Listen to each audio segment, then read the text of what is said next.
प्राकृतिक आपदाओं को रोक पाना मुश्किल है, लेकिन इन आपदाओं से होने वाले जान माल की नुकसान को अवश्य रोका जा सकता है। आपदा प्रबंधन का अप्रोच पहले के सरकारों में राहत केंद्रित रहा, लेकिन प्रधानमंत्री नरेंद्र मोदी ने इस नीति को बदलते हुए आपदा के लिए प्रोएक्टिव होने पर जोर दिया।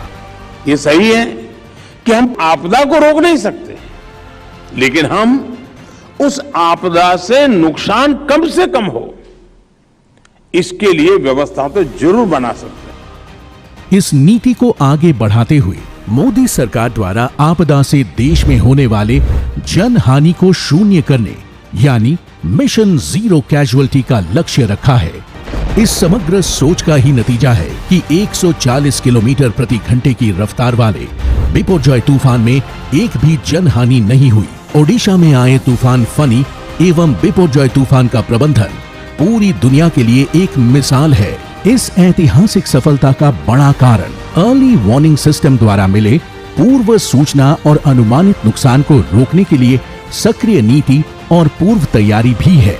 मित्रों, 140 किलोमीटर पर आवर की स्पीड के साथ साइक्लोन जब लैंड करता है और उसके तीसरे दिन शाम को इसका रिव्यू करते हैं, तब मालूम पड़ता है कि एक भी व्यक्ति की जान इस साइक्लोन में नहीं गई है, तो काम करने का संतोष भी होता है और काम करने का आनंद भी होता है। बिपरजॉय तूफान की जानकारी मिलने के साथ ही प्रधानमंत्री नरेंद्र मोदी ने केंद्र और राज्य सरकार की सभी संबंधित एजेंसियों के साथ मीटिंग कर राहत और बचाव की रूपरेखा तैयार की। प्रधानमंत्री नरेंद्र मोदी के मार्गदर्शन में कई स्तर पर बैठकें हुई और सभी एजेंसियों के बीच सूचनाओं के आदान प्रदान के साथ बिपरजॉय से निपटने के लिए कई फैसले लिए गए। रीजनल रिस्पांस सेंटर नीति के तहत एनडीआरएफ की 19, एसडीआरएफ की 13 और 2 रिजर्व बटालियन की तुरंत तैनाती की गई।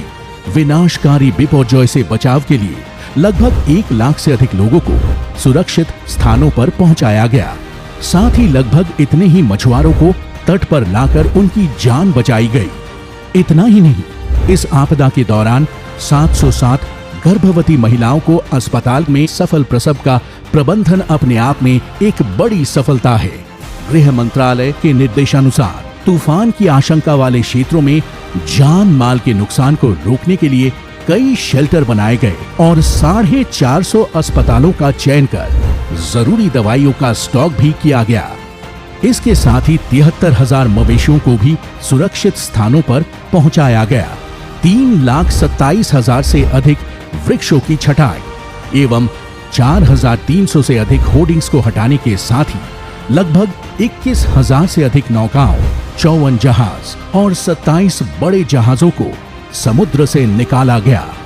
तूफान के बाद बिजली आपूर्ति 3 दिनों के अंदर ही बहाल कर दी गई। चक्रवाती तूफान बिपरजॉय की पूर्व चेतावनी से लेकर कुशल प्रबंधन की शानदार सफलता अपने आप में सभी राज्यों और एजेंसियों के लिए एक केस स्टडी है।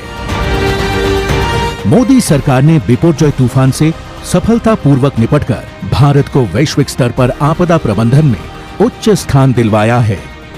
आपदा प्रबंधन के इसी मानक को बनाए रखकर हमें आने वाली पीढ़ी को आपदा प्रतिरोधी नए भारत का नया उपहार देना है।